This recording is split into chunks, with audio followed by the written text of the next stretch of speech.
Hello internet, my name is Lave and I watched Dumbo, the latest Disney live-action remake in the slew of Disney live-action remakes. This one is directed by Tim Burton, who's done it before for them. He did Alice in Wonderland, but more on Tim Burton later. I do have a theory which I want to get into a little bit later on, and I also want to mention that I'm going to venture into spoilers on this one because I'm a little bit behind in this review. So for now, let's get ready to Dumbo. So you know the story. It's about Dumbo, a circus elephant born with exceptionally large ears and is considered a freak by his colleague and peers, who is separated from his mother but then realises he can fly. And I'd be done seeing about everything when I see an elephant fly. Now I'm sure it's the case with every Disney live action remake. In pre-production, the writers and the crew must have that conversation and ask themselves, are we going to do it shot for shot and keep the story structure exactly the same with a few little tweaks and additions here and there?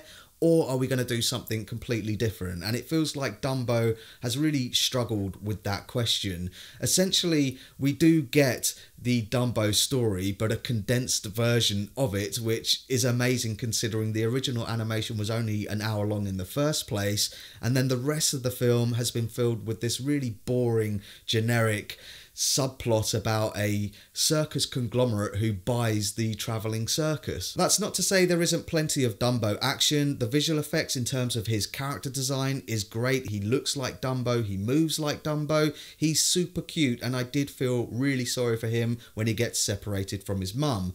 The weird thing is they play their cards really early with him. It doesn't make you wait before you see him do his thing. So that side of the film I guess you can say does deliver. I did rewatch the cartoon after I'd seen this just to see how they compare because it's been so long since I'd seen the original, and I've got to say I felt much more emotion for the animated cartoons than I did for the photoreal ones, and there are a lot of differences in this. I guess the biggest difference with the latest one is that you're not seeing the world through the eyes of Dumbo or through the other animal characters. The human characters in the original animation were all these like mysterious, faceless, silhouetted figures, apart from the ringmaster, who's played by Danny DeVito in this one, who has a lot to do in the first act, but then he kind of disappears through the second, and then we get all of the other actors that Tim Burton is known for working with. So you've got Michael Keaton, who's hamming it up as this pantomime villain, the circus owner who buys them all. And then you've got Eva Green, who I didn't really like when we first met her. She's got this other subplot where she's got to learn to ride Dumbo. But as the film wore on, I did like her, but I still thought, why am I watching this? And then you've got the family at the centre of the film, with Colin Farrell playing an injured war vet who's returned to the circus and is struggling to reconnect with his kids. Now, I hate to be that guy who criticises kid actors, but I didn't think they were very good in this one. I found out afterwards that the girl is Tandy Newton's daughter, so I'm sure she's going to go on to have a career, but I do think she's got a lot to learn because her performance felt really wooden. You could argue that it's because the character is mourning the loss of her mum, but I just don't think that's the case. It felt really kind of emotionless. You'd think that they'd really play up the fact that both Dumbo has lost his mum and she's lost her mum, but I just didn't feel that sympathy, that connection between the two. Instead, the film tries to play up the fact that she wants to be a scientist and everyone around her is telling her that she can't do it because she's a girl. It just felt very tacked on, in the same way that Colin Farrell's character tacks on this robot hand and solves all of his problems at the end of the film. It just didn't feel very well thought through. To me, it just comes across that we're getting two separate movies here. We've got one set of people who are saying, yeah, look, we want to remake Dumbo. Let's get Tim Burton to do it. And he's saying, yeah, okay, I'll do a Dumbo movie. We'll play the greatest hits, but I also want to do a circus movie, kind of in the same way of The Greatest Showman. Now, I have a theory about this, so hear me out, because Tim Burton did actually start his career with Disney as an animator, but then he got let go because he's too alternative and too gothic.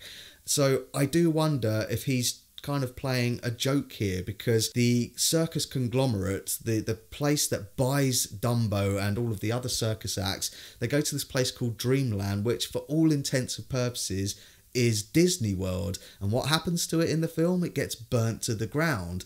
So I wonder if it's Tim Burton kind of having a dig at Disney. The only thing I want to mention is a couple of shots in the film which reminded me of other films. So right at the end of the film, Dumbo has a flying sequence and he looks directly down the lens of the camera and smiles in exactly the same way as Superman did at the end of the Superman movie. So I kind of like that.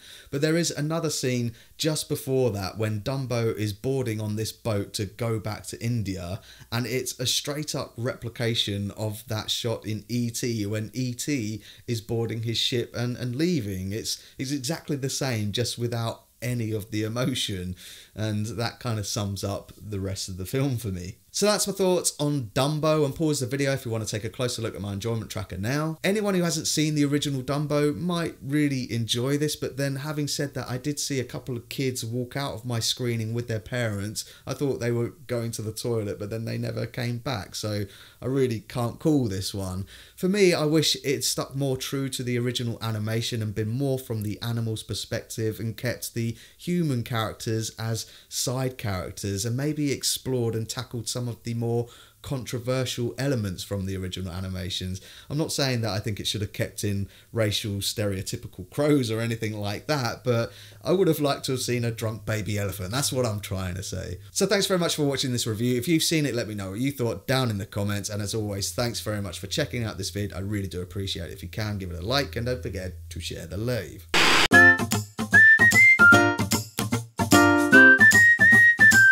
Subscribe.